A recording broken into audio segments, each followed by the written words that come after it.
Buenos días, buenas tardes, buenas noches, dependiendo de qué hora estén viendo este video. Mi nombre es José Ocaña Torres, soy de la División Académica de Ciencias Sociales y Humanidades de la Universidad Juárez Autónoma de Tabasco. Es un gusto y un placer a mí compartirles el día de hoy sobre la importancia del derecho internacional público, como su concepto, fuentes de derecho y también la importancia del derecho internacional público.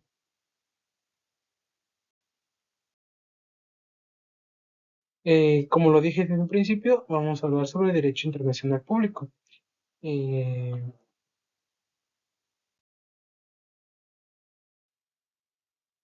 bueno, en el concepto podemos definir como el conjunto de una norma jurídica que regula las relaciones entre los estados.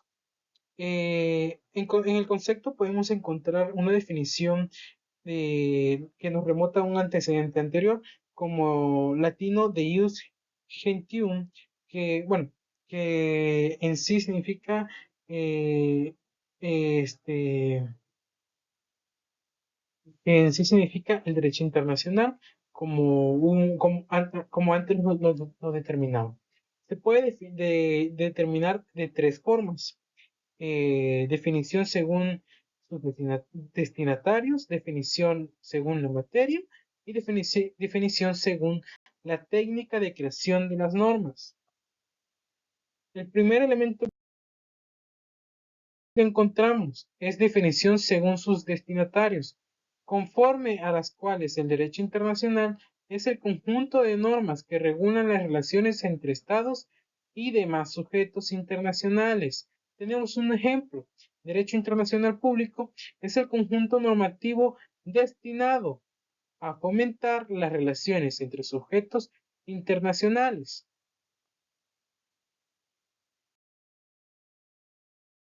Definición según la materia, las cuales parten del carácter internacional de las reglas reguladas. Por ejemplo, el derecho internacional público es el conjunto de normas jurídicas que rigen las relaciones internacionales.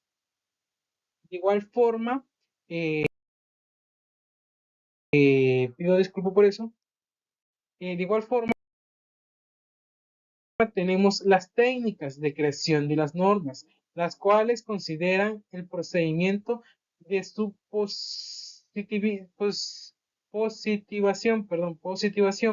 Por ejemplo, conjunto de normas para un momento dado que sin tener en cuenta el sujeto ordenado y el sujeto obligado, se han convertido como consecuencia de un procedimiento en derecho internacional público.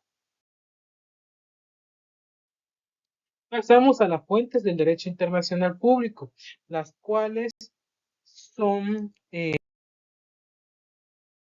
son diferentes, pero vamos a entrar a la definición de fuentes.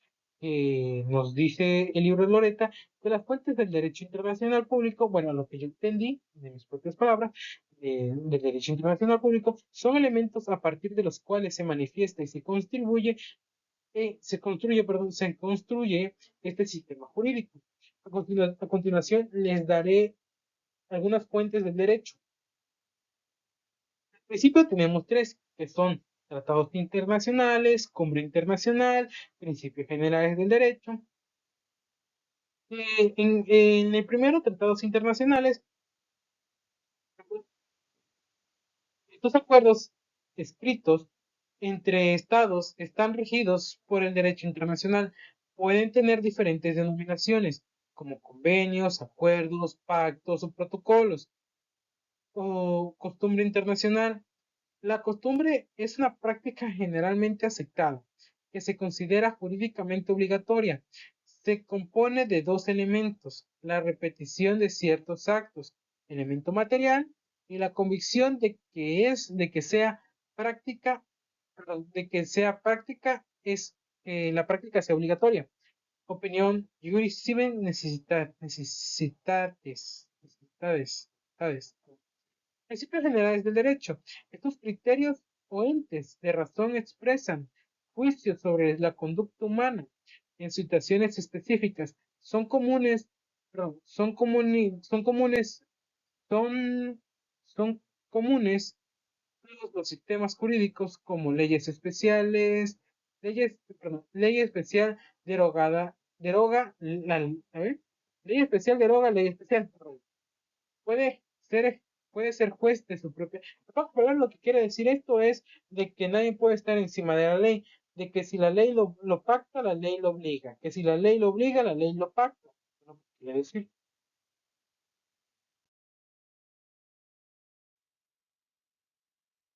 Decisiones judiciales y doctrinas. El artículo 38 de los estatutos de la Corte Internacional de Justicia establece que se puede aplicar decisiones judiciales y la doctrina de experto como medios auxiliares para determinar las reglas del derecho. Las resoluciones de organismos internacionales, las resoluciones de la Asamblea General de las Naciones Unidas, por ejemplo, pueden reflejar el derecho de cuestionarlo o ser el punto de partida para la cumbre internacional, como se puede ser, vamos a poner, la UNESCO hace un acuerdo, un pacto, un tratado para el apoyo de la cultura a través de la inteligencia artificial. La Asamblea General puede hacer una pregunta en cuestión sobre que no entendió alguna cláusula o puede dar un punto de opinión o un punto de partida para establecer esa cuestión. Los actos unilaterales. Estos son manifestaciones equivocadas de voluntad de un Estado con la intención de producir efectos jurídicos. Requiere consentimiento y aceptación de la parte de otro Estado u organización internacional. Quiere decir que cuando es un efecto, producir un efecto jurídico, ¿qué quiere decir? Lo podemos tomar como lo que hizo este Ecuador a México, quiso hacer un efecto jurídico, quiso arrestar a una persona, pero México lo tenía se me fue la palabra, disculpe. Eh, lo tenía salvaguardado, se podría decir, bajo el consulado. Es que se me fue la palabra, no me acuerdo muy bien. Pero entra ahí producir un efecto jurídico, porque Ecuador se rige bajo sus normas, pero es territorio mexicano, se puede decir. Bueno, el acuerdo ejecutivo internos a nivel interno son acuerdos entre gobiernos diferentes a los estados, como municipios o condados, o organizaciones internacionales. Ejemplo, incluyen la vigilancia de financieros sobre sus deudores. Es lo que se puede decir de ello. ¿Cuál es el fin del derecho internacional? El fin del derecho internacional lo veremos en la siguiente diapositiva. El fin del derecho internacional público es regular las relaciones entre estados y otros sujetos internacionales, estableciendo normas y principios que gobiernan sus comportamientos en la comunidad internacional. A continuación te presentaré algunos objetivos claves del derecho internacional público. Mantenimiento de la paz y la seguridad mundial. El derecho internacional busca prevenir conflictos armados y promover la paz entre los estados.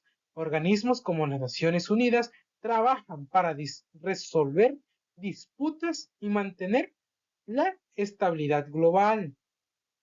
Pero al día de hoy podemos notar que eso de mantener la paz y la seguridad es muy equivalentemente inevitable. Tenemos la guerra de Palestina, Irán, Ucrania, Rusia, guerras en África, en Asia, en diferentes puntos equivalentes y también de potencias mundiales a punto de ser detonantes de la Tercera Guerra Mundial. Y no se ha construido un pacto de paz o un pacto de seguridad o algo que nos proteja, que nos dé protección, como en la siguiente, la protección de los derechos humanos. Nosotros en casi el mundo entero tenemos esos nuestros derechos humanos. que son derechos internacionales que nos protegen, fundamentalmente a las personas dependiendo de su nacionalidad. Trata temas como la tortura, la esclavitud, la discriminación y la libertad de expresión, pero en México se trata más de la tortura y la discriminación, y también la libertad de expresión y también esclavitud en algunos puntos, pero más sobre la tortura.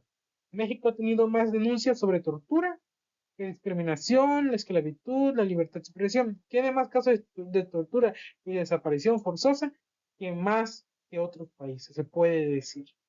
Bueno, considero yo. Regulación de las relaciones diplomáticas y consulares. Establece las normas para la embajada de sus disposiciones, la relación entre estados define la inmunidad y diplomática, perdón, define la inmunidad diplomática y los deberes de los cónsules.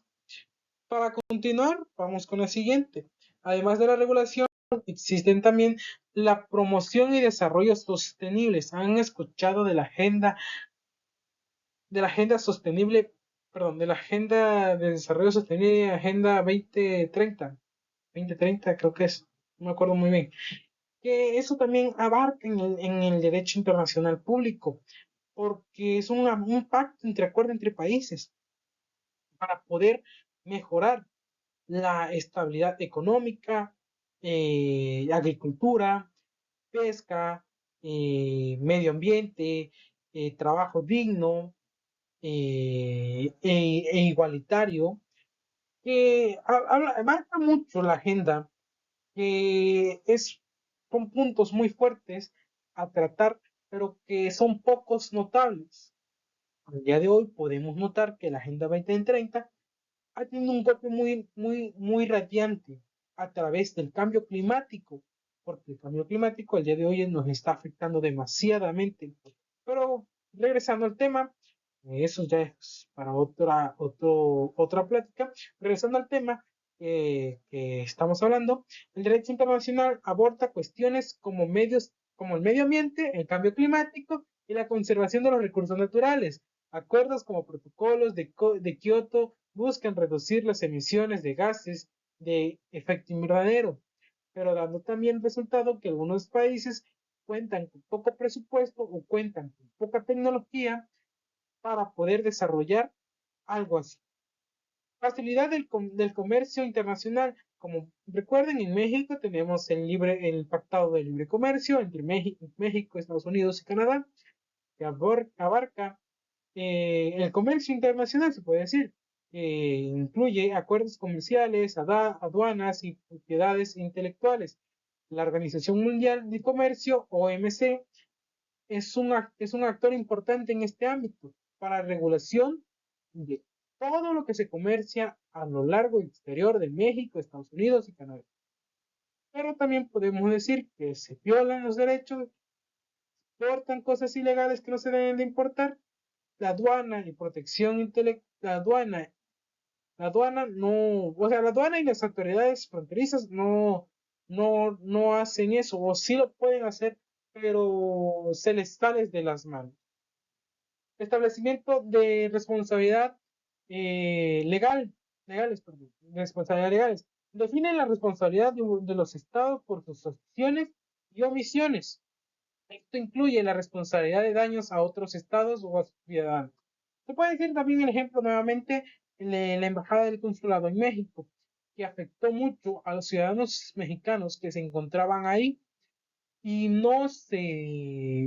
al día de hoy ya se dio resolución que México no, o sea que eh, Ecuador no salió afectado, no salió a pagar un daño, sino en cuestión que, en pocas palabras, lo que hizo el gobierno, que lo que hizo estuvo muy bien. Así aplicación de las normas. El derecho internacional crea normas vinculantes a través de tratados y costumbres. Los tribunales internacionales, como la Corte Internacional de Justicia, aplican estas normas en los casos específicos. Bueno, en resumen, en todo, el derecho internacional público busca promover la cooperación, la justicia y la estabilidad global, estabilidad mundial, comunicación global, protegiendo los intereses de los estados y las personas. Hemos llegado a mi tema. Gracias por eh, darme este tiempo. Y nuevamente me despido. Mi nombre es José Pérez Torres, alumno de la División Académica de Ciencias Sociales y Humanidades de la carrera de la asignatura Derecho Internacional Público, explicando el concepto, fuentes y la importancia del derecho internacional público. Esto ha sido mi presentación. Gracias.